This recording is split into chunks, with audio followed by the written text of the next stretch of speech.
苗圃百福第6課，重新得力，追求聖靈充滿，大有能力。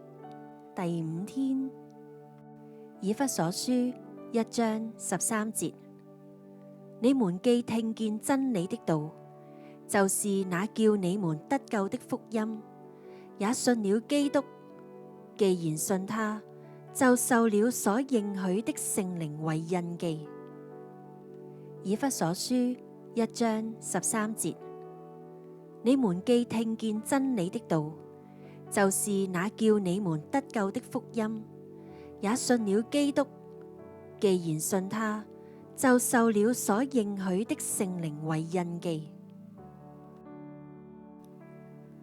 親愛的主耶穌，感謝你的拯救，讓我聽到得救的福音。